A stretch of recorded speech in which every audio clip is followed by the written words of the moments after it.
Shalom teman-teman semuanya, perkenalkan nama saya Bobi Joshua Tagalung, mahasiswa Universitas Sumatera Utara, program studi agribisnis, Fakultas Pertanian, dan ajaran 2001. Di video ini saya akan membahas tentang konsep manusia menurut Alkitab dan pada pandangan lainnya. Dimulai dari Alkitab, kisah penciptaan yang terdapat dalam Kejadian 1-3, di mana Allah menciptakan ciptaannya selama 6 hari.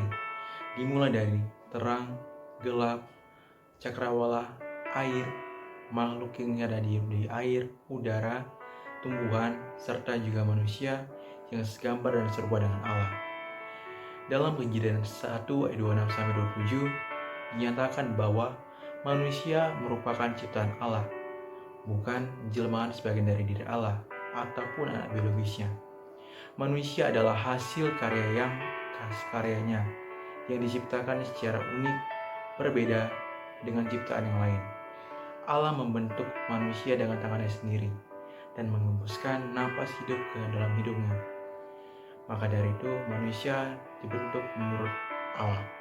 Implikasinya adalah bahwa pemahaman kisah penciptaan terhadap alam semesta sebagai suatu kesaksian, di mana adalah pengakuan dan penerimaan kita sebagai ciptaannya dalam kisah tersebut, sebagai media pernyataan Allah berdasarkan iman. Yang kedua, manusia diciptakan menurut gambar dan rupa Allah. Dalam Kejadian 1 ayat 26-27 dinyatakan bahwa Allah menciptakan manusia menurut gambar dan rupa Allah, baik laki-laki maupun perempuan. Hal ini menyatakan eksistensi manusia yang unik dan dahsyat, menunjukkan perbedaan hakiki dan prinsipal antara manusia dengan ciptaan Allah yang lain. Sekaligus juga menunjukkan terjalinnya hubungan yang intim antara Allah dengan manusia. Terdapat 3 makna dan rupa Allah dalam diri manusia. Yang pertama, bahwa manusia adalah milik Allah, bukan manusia telah memberi tanda atau simbol pada diri manusia untuk menekunkan kepemilikannya. Kedua, bahwa manusia mempunyai hubungan timbal balik. Kasih Allah yang diberikan kepada manusia harus dibalas dengan cara mengasihi sesama dan melaksanakan perintah Allah. Yang ketiga, bahwa manusia memiliki kebebasan dan kemerdekaan. Allah memberikan hukum-hukumnya pada manusia, namun manusia memiliki kebebasan untuk patuh atau tidak patuh terhadap hukum tersebut. Implikasinya yaitu bahwa kita harus menerima kedaulatan Allah atas hidup dan tujuan hidup kita.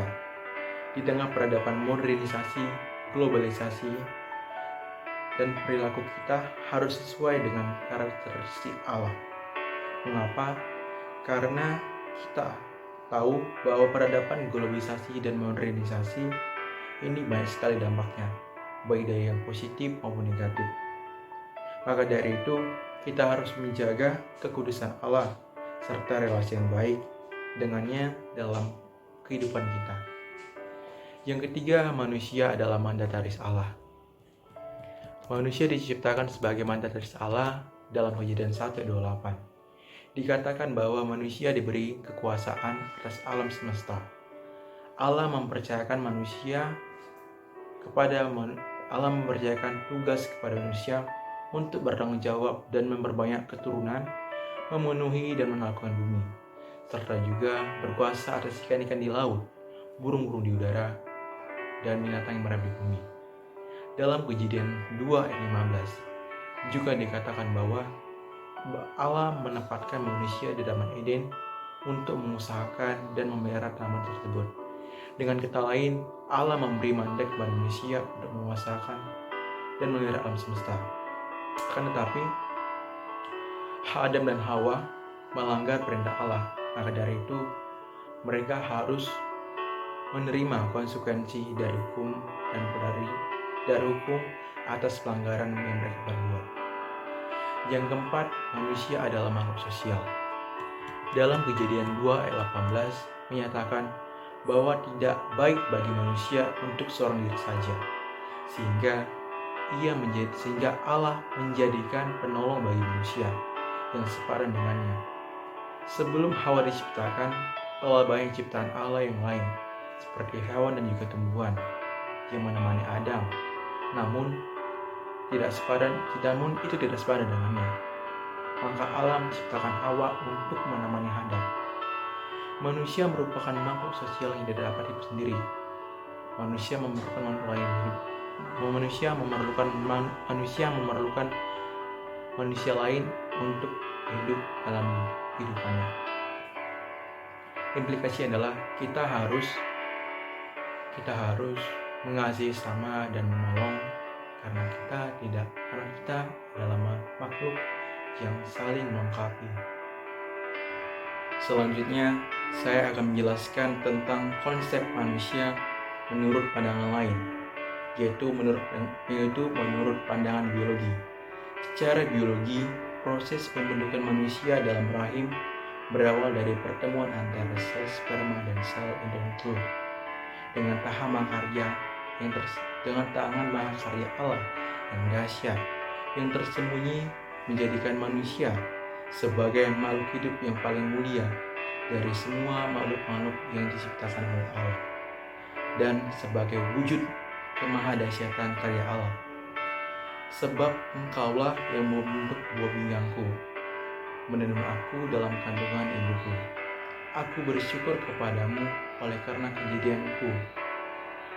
karena kejadianku yang dahsyat dan ajaib. Ajaib apa yang kau buat dan jiwaku benar-benar menyadarinya. Tulang-tulangku tidak terlindung bagimu ketika aku dijadikan tempat yang tersembunyi dan aku direkam di bagian-bagian bumi yang paling bawah. Matamu melihat selagi aku bakal anak, dan dalam kitabmu semuanya tertulis hari yang akan dibentuk sebelum ada sesudah pun adanya, yang tertulis dalam kitab Mazmur 139 ayat 13-16. Manusia menjadi pusat dari seluruh ciptaan atau lingkungan hidupnya alam semesta, baik buruknya bumi beserta alam semesta. Tempat manusia berada ditentukan oleh sikap manusia sendiri sesuai rencana dan kehendak Allah yang memberikan kepercayaan dan wewenang sepenuhnya kepada manusia. Menurut pandangan agama Islam, bahwa manusia adalah hamba yang harus menjalankan dan menuruti perintah-perintah. Sekian dari penjelasan saya harap teman-teman sekalian yang menonton video ini dapat mengerti dan memahami yang saya jelaskan. Mohon maaf bila ada kekurangan dalam penjelasan yang saya berikan. Terima kasih atas waktunya, saya ucapkan terima kasih. Shalom.